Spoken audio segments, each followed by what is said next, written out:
comunidad de gracia. Hermanos, les pido que antes de empezar me acompañen buscando el rostro de Dios en oración, inclinando vuestro rostro.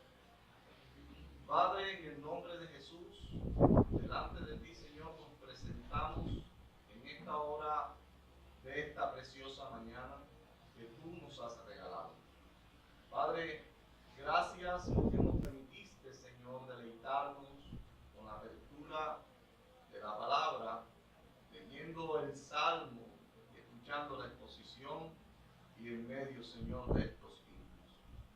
Padre, gracias por tu grande misericordia, por tu grande amor y gracias por permitirme, Señor, este momento.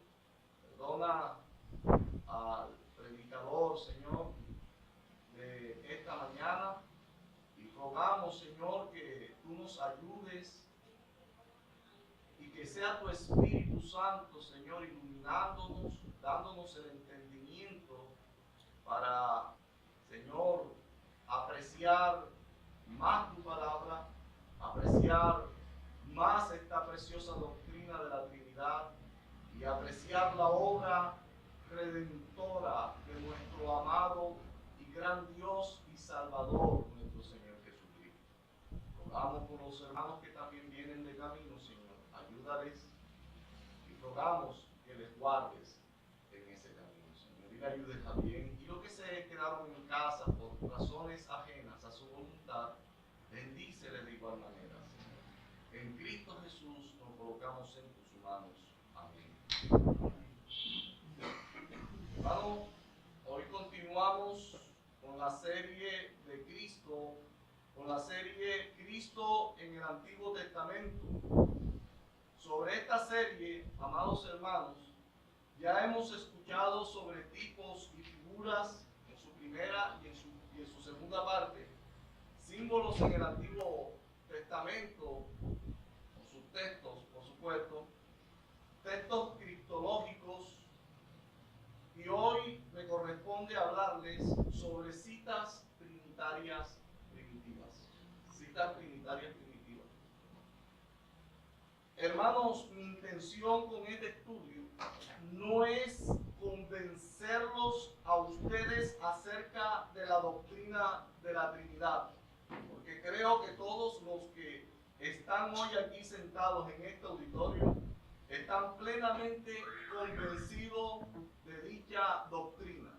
Y permítame abrir un paréntesis, que a Dios gracias, y en los estudios que nosotros hemos estado recibiendo aquí desde nuestros inicios, nuestro amado hermano Gerley nos enseñó, y lo puedo decir de una manera exhaustiva, acerca de la doctrina de la Trinidad en el estudio de la Confesión Bautista de Fe. Por lo tanto, mi hermano, mi esfuerzo no será presentarles o convencerlos acerca de la doctrina de la Trinidad. Mi esfuerzo será, si así Dios me lo permite, es mostrar a Cristo y su obrar redentor, su rol, su papel en estas citas trinitarias primitivas y mostrarles lo que los primeros cristianos o llamados padres apostólicos del primer, segundo y tercer siglo creyeron con relación al tema de la Trinidad y cómo presentaron ellos a la segunda persona de la Trinidad. Y por supuesto también a las sectas que tuvieron que ellos enfrentar y que muchas de esas sectas o modo de pensar prevalecen aún en el día de hoy. En la actualidad la podemos ver, pero eso lo vamos a mirar más adelante. Amada iglesia, habiendo hecho esta corta introducción acerca del tema que abordaremos hoy, he decidido dividir esta escuela en tres partes. Para los que están anotando, y también permítanme pedirles esto, que me permitan desarrollar esta escuela hasta el final. Si hay alguna pregunta, hay algún aporte, de hecho alguna objeción, pues se puede hacer a la final del estudio. Número 1. Mostrar a Cristo en las citas trinitarias primitivas. Número 2. Mostrar a Cristo según la interpretación de los padres apostólicos sobre las citas trinitarias primitivas. Y en tercer lugar, mostrar a Cristo según el error interpretativo de las sectas. Permítanme desarrollar mi primera parte de esta escuela. Conocer que la doctrina de la Santa Trinidad se observa a través de sus páginas, no así con el Antiguo Testamento. Amados hermanos, un breve repaso nos indica que acá, en esta parte de la Biblia, no es una enseñanza que resalta. Pero si hacemos un estudio cuidadoso, encontraremos que la realidad de Dios es trino y es verdadero en todas las páginas del Antiguo Testamento. Desde Génesis hasta Malaquías podemos observar la doctrina trinitaria. Para comenzar, amados hermanos, leamos lo que afirma Isaías en el capítulo 42 y leamos el primer versículo, hermano. Por favor, busquen Isaías 42.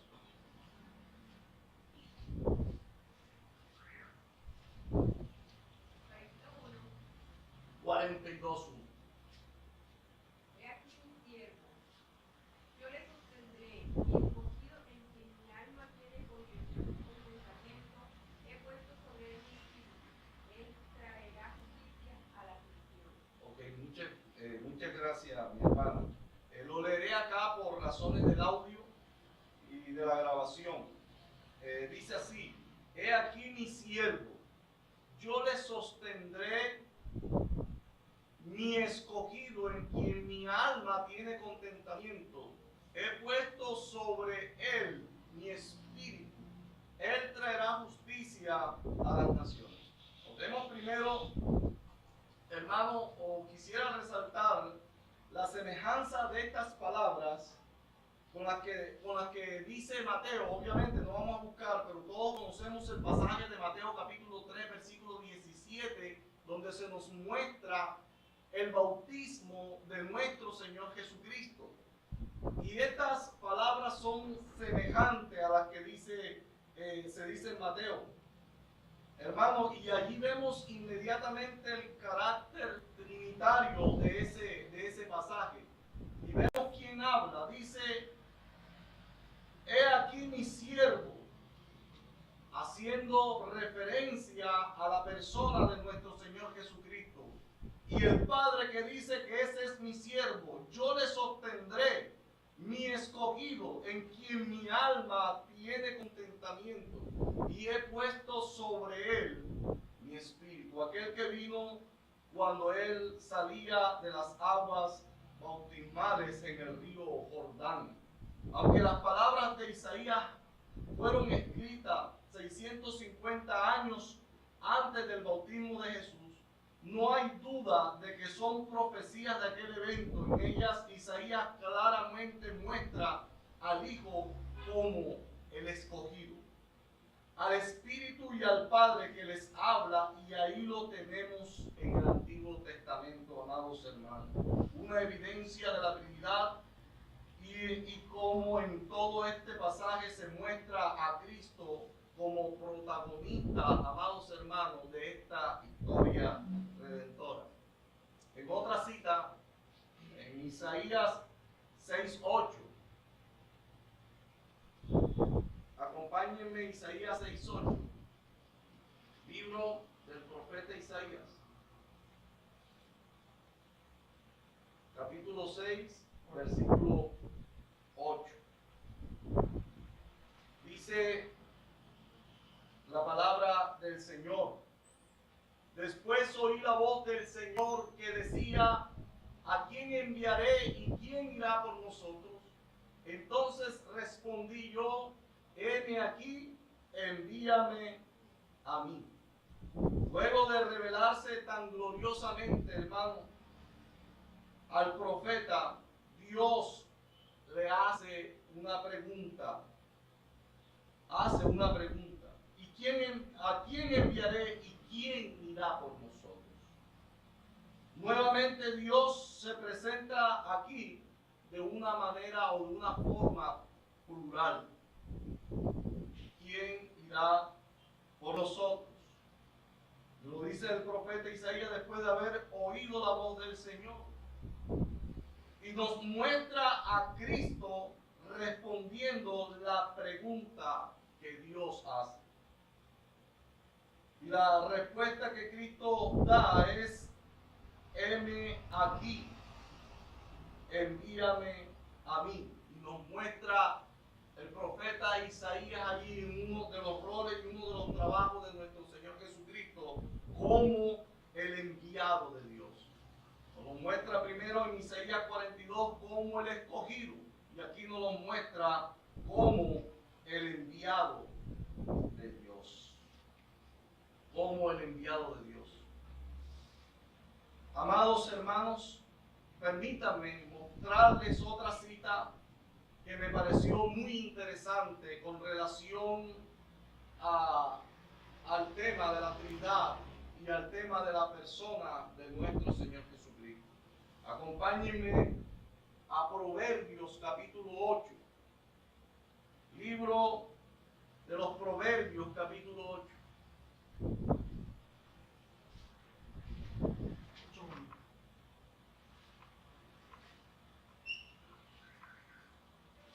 Proverbio, en ella el proverbista nos muestra a Cristo como la excelencia y la eternidad de la sabiduría.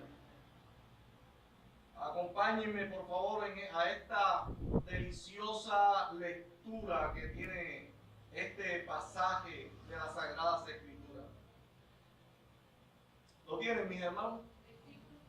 Pero vamos a empezar desde el versículo 1, hermano. Es un pasaje extenso, pero que a la vez es un pasaje muy diciente, hermano. Y si, hermano, este pasaje verdaderamente deja al predicador sin predicación. Él lo dice todo allí. Dice: ¿no clama la sabiduría y da su voz la inteligencia? En las alturas junto al camino, en las encrucijadas de la vereda se para. En el lugar de las puertas, a la entrada de la ciudad, a la entrada de las puertas da voces. Oh hombres, a vosotros clamo. Dirijo mi voz a los hijos de los hombres. Entended, oh simple discreción, y vosotros necios, entrad en cordura. Oíd, porque hablaré cosas excelentes. Abriré mis labios para cosas rectas. Porque mi boca hablará verdad y la impiedad abomina mis labios. Justas son todas las razones de mi boca, no hay en ella cosa perversa ni torcida. Todas ellas son rectas al que entiende y razonables a los que han hallado sabiduría. Recibid mi enseñanza y no plata, y ciencia antes que el oro escogido, porque mejor es la sabiduría que las piedras preciosas y todo cuanto se pueda desear. No es de compararse con ella. Yo, mire cómo se personifica, yo, la sabiduría, habito con la cordura y hallo la ciencia de los consejos.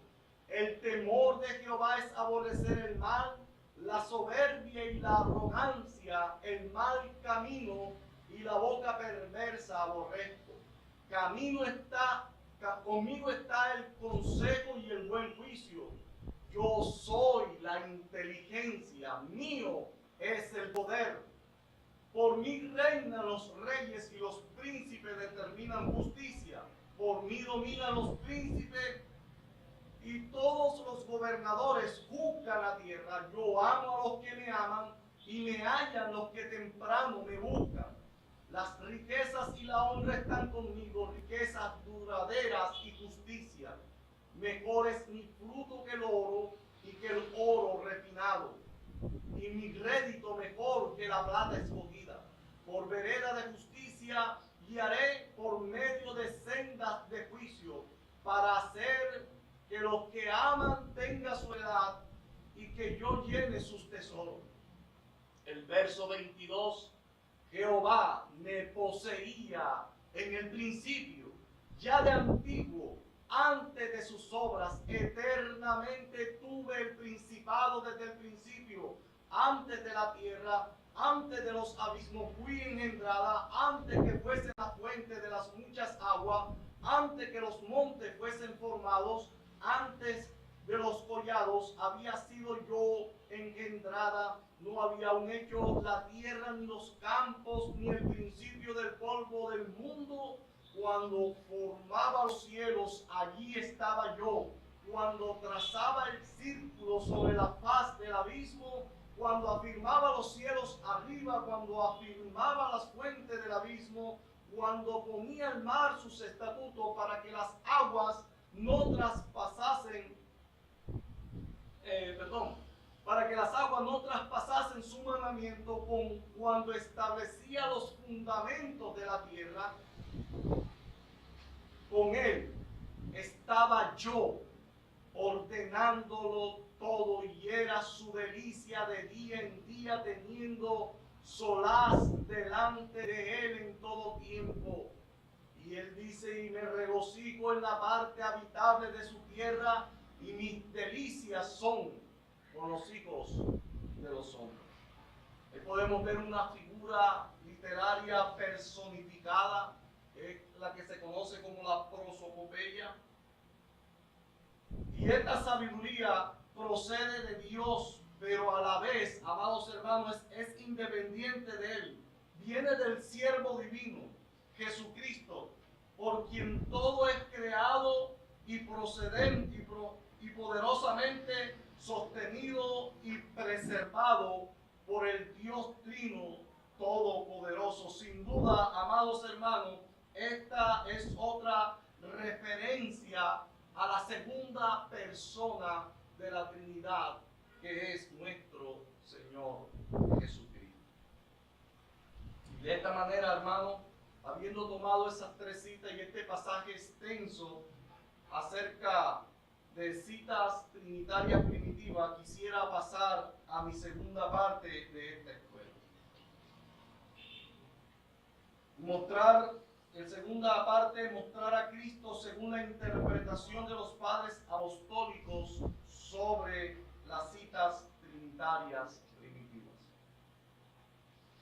Hermanos, las siguientes citas muestran que la doctrina de la Trinidad, de hecho, estaba vigente y generalizada mucho antes del concilio de Nicea, donde se deja por sentado en el mismo concilio de Nicea la doctrina de la Trinidad y se declara hereje a doctrinas como el arrianismo, el sabelianismo, el patricionismo y todas esas doctrinas.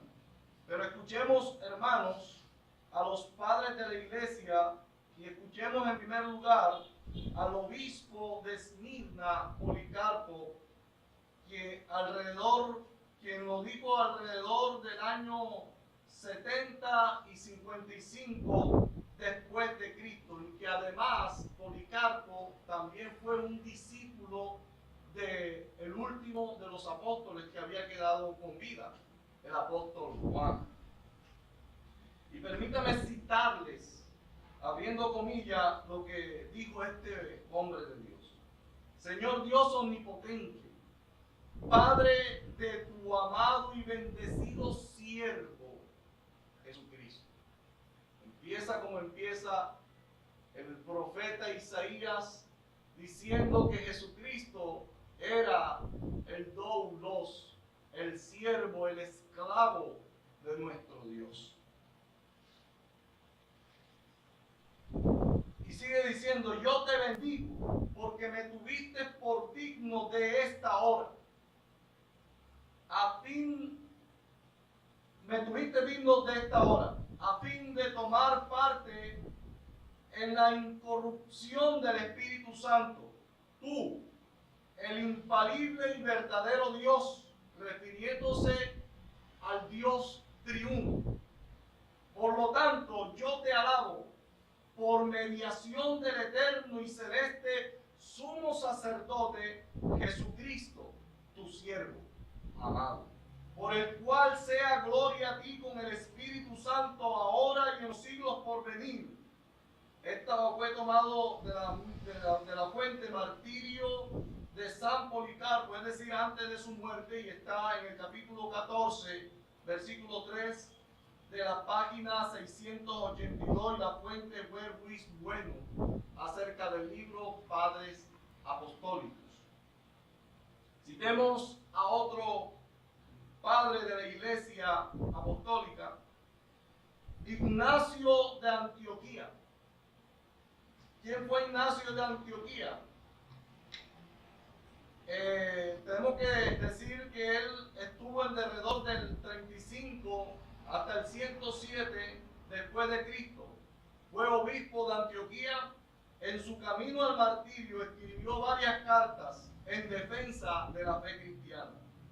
Abro comillas.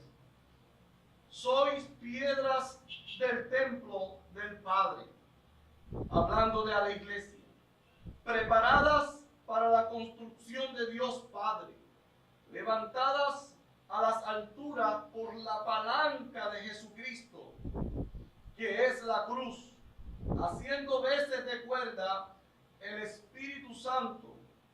Y podemos ver esa cita en carta a los Efesios del mismo Ignacio en el 9:11, la misma fuente que tomé de Ruiz Bueno, en la página 452 hasta el 453. En otra cita sigue diciendo Ignacio: la verdad es que nuestro Dios Jesús, ahora reconoce a Jesús como Dios, el ungido, es decir, el Mesías, el Cristo, fue llevado por María en su seno conforme a la dispensación de Dios Padre, del linaje cierto de David, por obra empero del Espíritu Santo. Estos dos primeros padres que he citado estaban muy claros acerca de la doctrina de la Trinidad, pero como tal todavía no se habían levantado esas discusiones. La fuente es la misma del libro Padres Apostólicos en su página 457. Hermano, y por último, aunque hay muchas más, miremos las declaraciones de Ireneo, originario de Asia Menor, en derredor del 115 al 190 después de Cristo. De niño, Ireneo fue discípulo de Policarpo y llegó a ser obispo de Lyon en las Galias. Fue el principal teólogo del siglo II.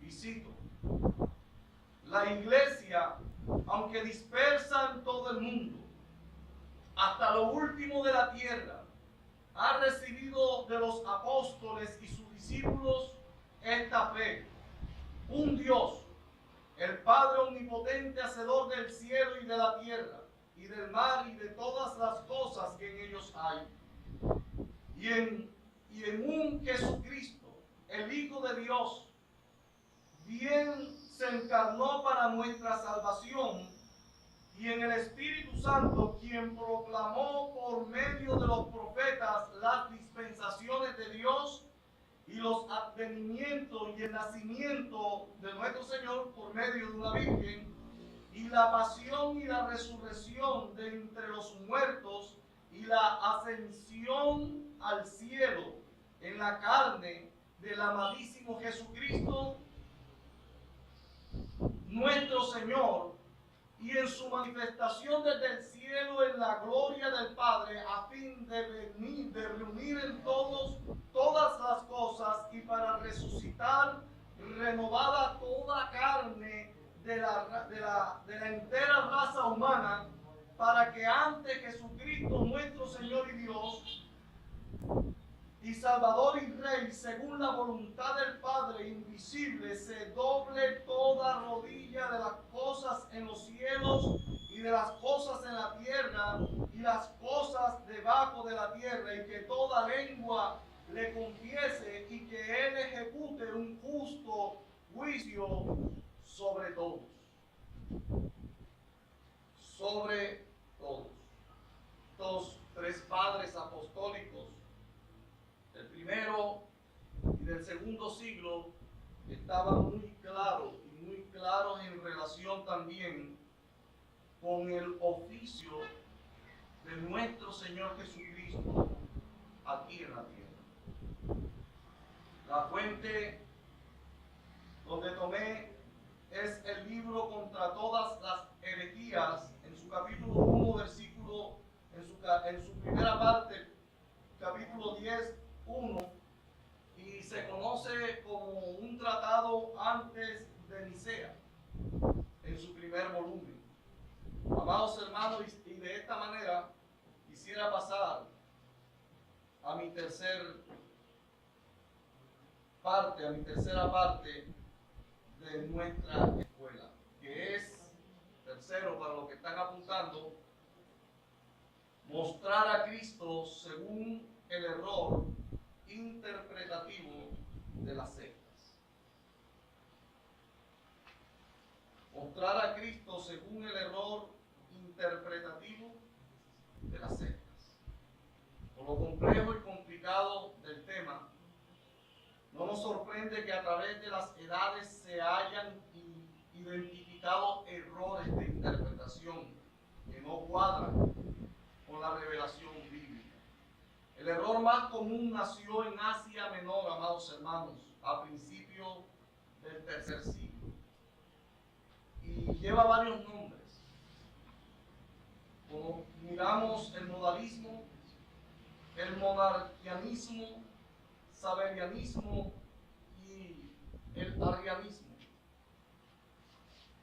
Pero en lo que queda de esta tercera parte de esta escuela, solamente me ocuparé del sabelianismo y el arrianismo. Es decir, amados hermanos, hablaremos de los pentecostales unidos, que si ellos están aquí radicados en Colombia, se llamarían de esta manera: Pentecostales Unidos de Colombia. Si están en Brasil, obviamente se llamarían Pentecostales Unidos de Brasil. Ellos tienen varias ramas dentro de sus denominaciones. Y también hablaremos, y los Pentecostales Unidos, aquí en Colombia conocidos como los Jesús Solo, son conocidos con ese sobrenombre, Jesús Solo, y vamos a entender el porqué. Y también hablaremos, hermano, de la doctrina arriana reflejada en la doctrina de los testigos de Jehová. Hermano, y es fascinante notar, muy fascinante notar, hermano, que las iglesias cristianas en los primeros siglos, apegándose fielmente a la Biblia, reconocieron inmediatamente los errores de estas sectas heréticas y los censuraron, y en su tiempo los declararon herejes. Fue un fiel intérprete de la Biblia, otro padre apostólico llamado Hipólito, y en su libro que se conoce como Tradiciones Apostólicas, que fue escrito en el VI siglo, quien identificó a los autores de esa interesante pero errónea enseñanza, cuando que a fines del segundo siglo, un tal Neuctos de la ciudad de Esmirna, la misma ciudad que se menciona en Apocalipsis capítulo 2, versículos del 8 al 11, fue el primero que salió con esa herejía. De manera exagerada, neutro, identifica al Hijo con el Padre.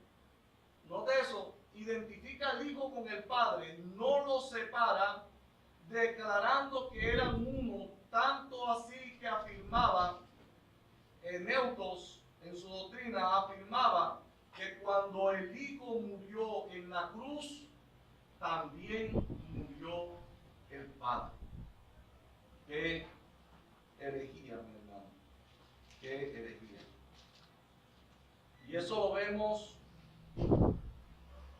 después en su intento por fomentar y expandir esta doctrina, estas enseñanzas, quien la recibe en Roma, Sabelio, quien es el más prominente o fue el más prominente predicador del modalismo.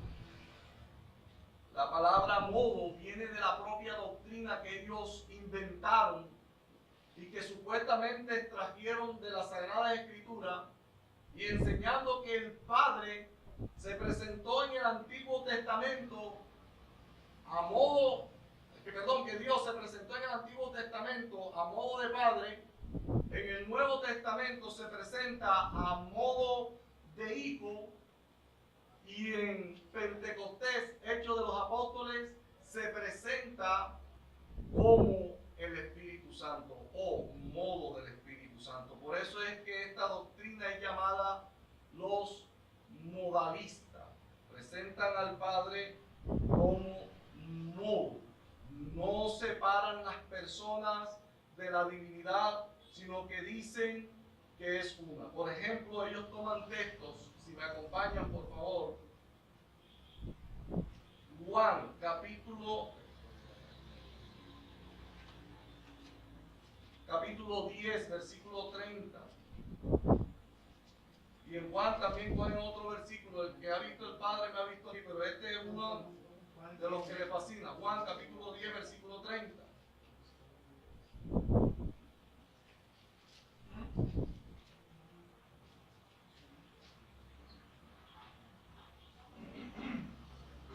Es corto. Allí se habla, ahí está hablando del buen pastor. Juan está mostrando a Cristo como el buen pastor. Versículo 30. ¿Lo tienen, hermano? Sí. Yo y el Padre uno somos. Con ese texto y otros muchos también, por supuesto, sacándolo de su contexto, quieren mostrarnos al Padre, o quieren mostrarnos la unicidad al Padre y al Hijo como una persona única. Pero el texto no está diciendo eso, amados hermanos. El texto está diciendo claramente: yo y el Padre. Yo y el Padre, uno somos. Si Cristo obviamente fuera la misma persona del Padre, no tendría necesidad de decir eso. Hubiese dicho mejor: yo y el Padre somos la misma persona. ¿No creen, hermano? Ok. Y de esta manera, hermano, con ese solo texto bíblico, como yo le había dicho, no es mi intención demostrarle la Trinidad, porque sé que están convencidos. Pasemos a nuestro segunda secta, o segundo aspecto de las sectas que niegan aún la personalidad de nuestro Señor. Y en esto, hermano, traemos las sectas de los testigos de Jehová. Su fundador, Charles Taze Russell, quien empezó en los Estados Unidos en la iglesia presbiteriana, pero teniendo este hombre una imperiosa necesidad en él, muy egoísta por demás decirlo, él estaba muy preocupado por la segunda venida de nuestro Señor Jesucristo. Él quería saber acerca de la segunda venida del Mesías. Y deserta de la fila del presbiterianismo y se va a la secta del séptimo día. Y viendo que allí tampoco no encontraba respuesta a todas sus preguntas, él funda o forma lo que se conocía como los estudiantes de la Biblia, y él crea su propio grupo.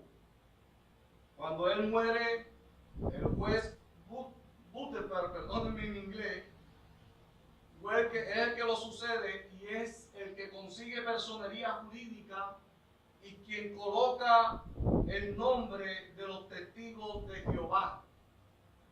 Y como ellos se reunían en un salón, le colocaron el nombre el Salón de los Testigos del Reino de Jehová. Y fue este hombre, el juez, quien le dio más grosor a esta doctrina de los testigos de Jehová. ¿Qué enseñan los testigos de Jehová? Número uno, que hay un Dios en una persona, que no existe la Trinidad. Más adelante en otro punto se lo muestro, y esto lo saqué de Esté Seguro de Todas las Cosas, de su propia página, en el 188. Lo segundo que ellos dicen es que no existe Trinidad. Lo saqué de la página 110 del libro Permita que Dios sea verdadero, de los testigos de Jehová. De la página también 386, que dicen ellos del Espíritu Santo, que es una fuerza activa, no viva. Eso lo conseguí Razonando de las Escrituras en 1985, de los testigos de Jehová. El Espíritu Santo, dicen ellos, es la fuerza activa impersonal de Dios. Atalaya, junio 1 de 1952. Tomado de la página 24 de la Watchtower. Quinto, la primera creación, y ahí es donde ellos comienzan a hablar acerca de la persona de nuestro Señor Jesucristo. La primera creación de Jehová fue su único Hijo engendrado, y por lo tanto Jesucristo, dicen ellos, no es Dios. Y también dicen que ese mismo Hijo engendrado y usado por Jehová para crear todas otras cosas. Se contradice. Ayuda para el entendimiento de la misma Biblia de ellos en la página 390, 391. Mis amados hermanos, allá tengo ese librito que, entre otras cosas, lo tengo para analizar su doctrina, no para aprender de ellos. También de la página de la Watchtower. Enseñaban también que Jesús fue el arcángel Miguel en el cielo, y que al venir a la tierra como el siervo de Dios se convirtió en Jesucristo, pero que nuevamente al ir al cielo nuevamente se convierte otra vez en el arcángel Miguel. Eso está en el Atalaya, mayo 15 de 1963, de la página 307 de la misma Watchtower. Jesús, ellos enseñan que la persona de Jesús, o que Jesús fue solo un hombre perfecto y nada más, no Dios en carne, razonando desde las Escrituras de la página 306 y en 1985. Jesús no se levantó de los muertos. Mire, hermano, esa herejía. No se levantó de los muertos en su cuerpo siendo lo contrario al padre apostólico de la iglesia llamado, fue el último que cité, me recuerdan, no sé si por ahí anotaron el Ireneo. Gracias, hermano Ireneo. Ireneo enseña totalmente lo contrario a través de las Sagradas Escrituras. Eso fue tomado, amados hermanos, razonando desde las Escrituras en 1985, en la página 306. Y Jesús no se levantó de los muertos en su cuerpo físico. No se levantó de los muertos en su cuerpo físico. Y esta, hermano, una y otras herejías que vemos de los testigos de Jehová y en su propia Biblia, cuando nosotros miramos Juan 1:1 y que ellos dicen que Jesús allí es un Dios con D minúscula y colocándole un Dios que no aparece en las otras versiones de las Sagradas Escrituras. No sé, amados hermanos, si hasta ahí hay alguna pregunta, algún aporte, alguna objeción.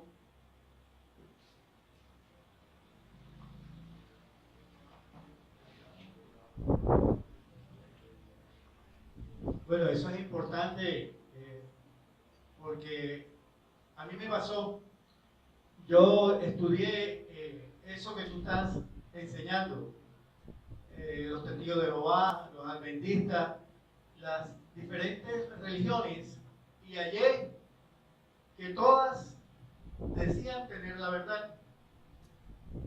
Pero, pasado un tiempo, yo dije, ¿y por qué no estudio en donde estoy yo, que era cristiano evangélico?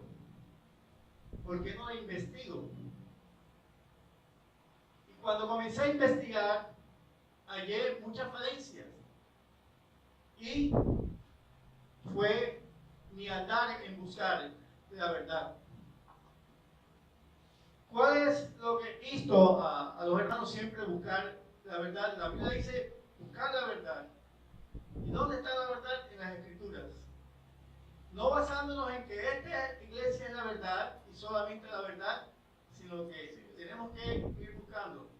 Y ahí comencé en desaprender lo mal aprendido para aprender lo bueno. Amén. Gracias, hermano. No sé si hay algún otro aporte, alguna otra pregunta. ¿No? Oremos.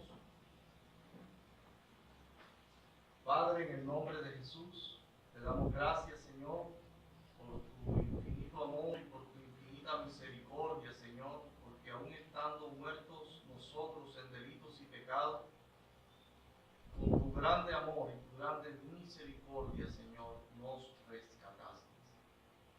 Gracias. Como decía el amado, un día estábamos en busca de la verdad, ya la verdad nos encontró. En Cristo Jesús, la verdad.